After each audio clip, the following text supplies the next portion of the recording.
고즈넉한 농촌마을, 한평군 해보면 모평마을입니다.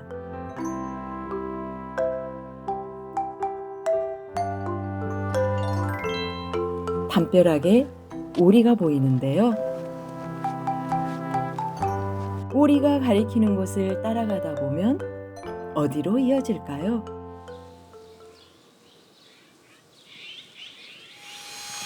선생님, 안녕하세요. 안녕하세요. 네. 지금 뭐 하시고 계세요? 네.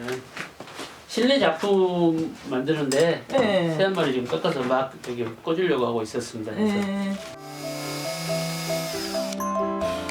오늘은 소떼의 명장 윤정기 선생님을 만나 사람 여행을 떠나보려고 합니다.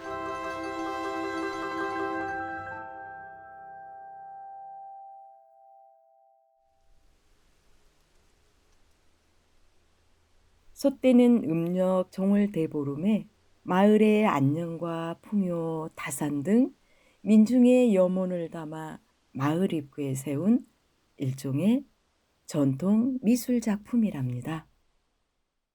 소떼의 어떤 상징 같은 게 있나요? 토속 쪽으로 들어가면은 보통 장대 위에 올린 새가 여러 종류를 다 포함하고 있겠지만 오리를 많이 제작해서 세우고 이렇게 하는데 지금이야 이렇게 오리들을 사육을 하지만 예전에는 청둥오리밖에 없어가지고 추운 계절에 겨울철에 북쪽 지방에서 이제 이 남쪽으로 내려오거든요. 그래서 다시 봄에 다시 돌아가고 그래서 올 때는 복을 가지고 오고 갈 때는 나쁜 액을 가지고 가라 해서 그런 의미를 또 부여해서 오리를 많이 하였었고. 이곳은 윤정기 작가님의 작업실인데요.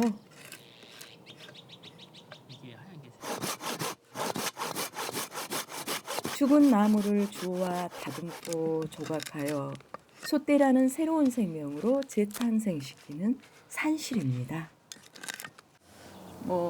처음에 이제 조각 이런 거 하시다가 소떼를 시작하시게 된 거는 어떤 이유가 있나요? 제가 80년에 이제 대학을 다니고 그다음에 올림픽 때 이제 서울에 이제 직장 발령을 받고 한 10여 년을 생활을 했었습니다. 그리고 나서 99년도에 이제 광주로 다시 귀향을 하게 되는데 그때 지금 돌아가신 해산 강영구 선생님이라고 어떤 그분을 알게 되고 그다음에 무등산 보호단체에서 숲이라게 해가지고 나무 공부를 같이 하게 됐었어요. 그래서 같이 민속학에 대한 것들을 같이 공부를 하고 그러면서 소떼하고 인연이 되었고 특히 이제 제가 조각을 전공하다 보니까 우리 전통 미술인 이런 소떼하고 또 제가 생각하고 있던 어떤 조형적인 어떤 그런 활동하고 그래서 이게 잘 맞아서 어떤 그런 쪽으로 제가 좀 몰입할 수 있었던 것 같습니다. 근데 이렇게 보니까 소떼가 아까 이제 나무로 주로 이렇게 한다고 하셨는데 보니까 도자기도 있고 다른 돌도 있고 예. 그렇던데 소재를 어떤 걸로 쓰시고 계신가요? 저도 초창기 때는 나무를 주로 많이 사용을 했습니다. 근데 이제 미술 분야가 재료의 어떤 한계를 요즘은 없애버렸거든요. 한국화락에서 먹그림만 추구하는 것도 아니고 그래서 그러다 보니까 저 같은 경우는 목, 금, 토, 석 해서 그냥 전체로 재료를 다 쓰고 있는 거죠. 그래서 때로는 나무로 하고 때로는 금속인 쇠나 구리 이런 것들도 하기도 하고 그다음에 흙으로 해서 도자기 형태를 빌려서 하기도 하고 또는 돌로 가지고 하기도 해서 이 어떤 네 가지 재료를 적절하게 조화시켜서 어떤 멋진 작품을 탄생할 수 있도록 그렇게 요즘은 작업을 하고 있습니다. 소재의 폭을 넓혔을 뿐 아니라 마을 입구에 서 있던 소떼를 사람들의 삶 속으로 더 가까이 옮겨왔답니다. 이건 이제 저기 뭐 글자 솥대라고 할 수 있죠. 그래서 네. 딱 보면은 복 이렇게 써졌잖아요. 그래서 네.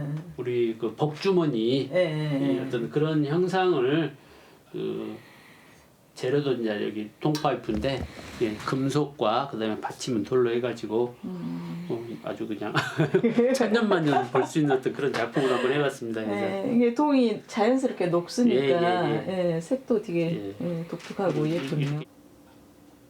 차갑고 강한 질감의 금속이 녹슬어 자연스럽고 푸근한 느낌을 주네요. 이거는 뭔가요? 그 이제 메모꽂이용으로 지금 제작하고 있는 건데 명암을 꽂는다든지 명암꽂이. 이거 복자 써진 연필꽂이 나무로 된 거 있잖아요. 그러니까 이렇게 하나 들어가 있으니까 예. 그 솥대 작품의 생명력이 훨씬 있어 보여요. 뭔가 사람하고 관계라든지 뭐 뭔가 이런 게. 스토리가 그 안에 예, 작품 예, 내에서 전개되는 어떤 그런 느낌을 받을 수가 있죠. 작업실 한쪽에 특별한 이야기를 가진 작품이 눈에 띕니다.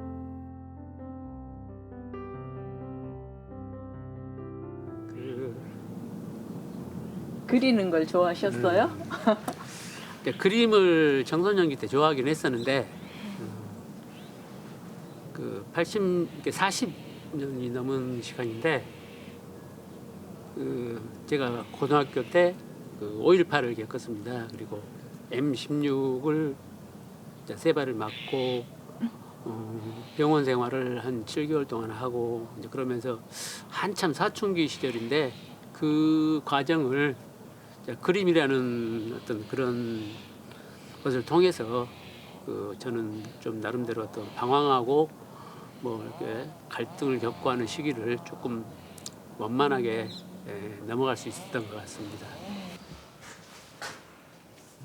예, 여기 들어간 구멍 여기가 나온 예. 신경이 3개 있는데 2개가 끊어져서 이직해 해가지고 그래서 짝손이잖아요. 손이 굵기도 다르고 그러네. 굵기가 예, 다르네. 예. 여기까지는 왔는데 지금도 감각은 거의 한 60%? 만진다는 감각이 아니고 다음에는 이렇게 우리 전기통 한다고 하나요? 그 찌릿찌릿한 그걸로 이제 올 감지를 하는 거죠.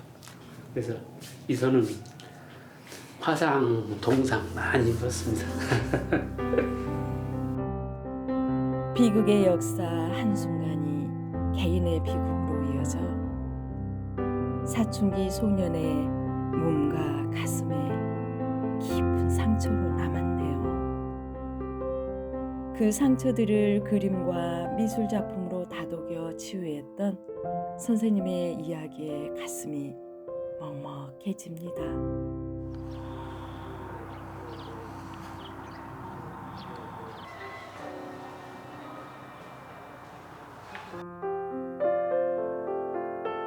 윤 작가님의 전시회가 열리고 있다고 해서 잠시 전시장을 둘러봤습니다.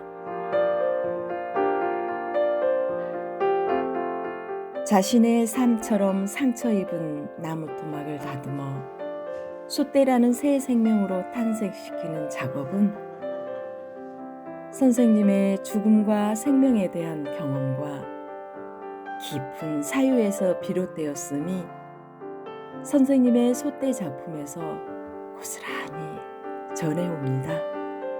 시를 풀면 길게 나오잖아요. 그렇죠. 그래서 오랫동안 장수해라 어떤 그런 장수의 의미가 연결된 것입니다. 그래서 가만 보니 선생님의 솥대 모양들은 독특한 특색이 있네요. 모양이 좀 특이해요. 요 꼬리를 요 들고 있고 꼬리를 보면 2단으로 되어 있는데 어떤 저만의 어떤 특징 있는 어떤 형상이라고 할까요? 그래서 꽁지를 쫙 높게 세워가지고 어떤 그 당당함이라든지 자신감이라든지 그러니까 맞아요. 이게 저기 사이즈상은 좀 적은데도 불구하고 굉장히 힘이 느껴지는 예. 부분이 있는 것 예, 같아요. 그런 힘참을 소떼가 갖고 있는 어떤 그 뭐 풍요나 뭐 희망적인 어떤 그런 것에 힘참을 기상을 더 이렇게 기운을 더 불어넣는 어떤 그런 영상으로 하기 위해서 또 역사와 개인의 아픔을 소떼를 통해 치유하고 생명력을 부여하는 선생님의 삶에 고개가 숙여지는데요. 우리가 흔히 소떼가 긴 나무에 이렇게 딱 꽂는 소떼 이렇게 생각을 하는데 선생님 작품들을 보면 이 소떼 플러스 어떤 조형적인 그죠. 예. 제가 소떼 한 지가 한 24년 정도 되는데 제가 했던 일 중에 하나가 그런 것 같아요. 그냥 밖에 높은 장대에 세웠던 소떼들을 이렇게 그 우리가 편안하게 실내에서 볼 수 있게끔 조형화를 지키고 또 현대 생활에 맞게끔 접목시키는 어떤 그런 작품으로 이제 변형을 시킨 거죠. 구석기 시대, 청동기 시대부터 내려온 아주 오래된 우리 전통 미술이고 유럽 뭐 라스코 동물벽화에도 이런 소떼의 어떤 형상들이 나오거든요. 그래서 역사가 아주 오래된 아주 그런 작품적인 것들이기 때문에 그리고 이제 이게 조형화되고 현대화돼서 실내로 들어온 어떤 그냥 하나의 그냥 전통 미술 작품입니다. 그래서 그냥 이런 식으로 우리 전통 미술이 되어서 이게 현대화돼서 또 이렇게 표현이 되었다 그렇게 생각하시고 우리의 삶 속으로 더 가까이 다가오게 하는 윤정기 명장님의 작품 활동을 응원합니다.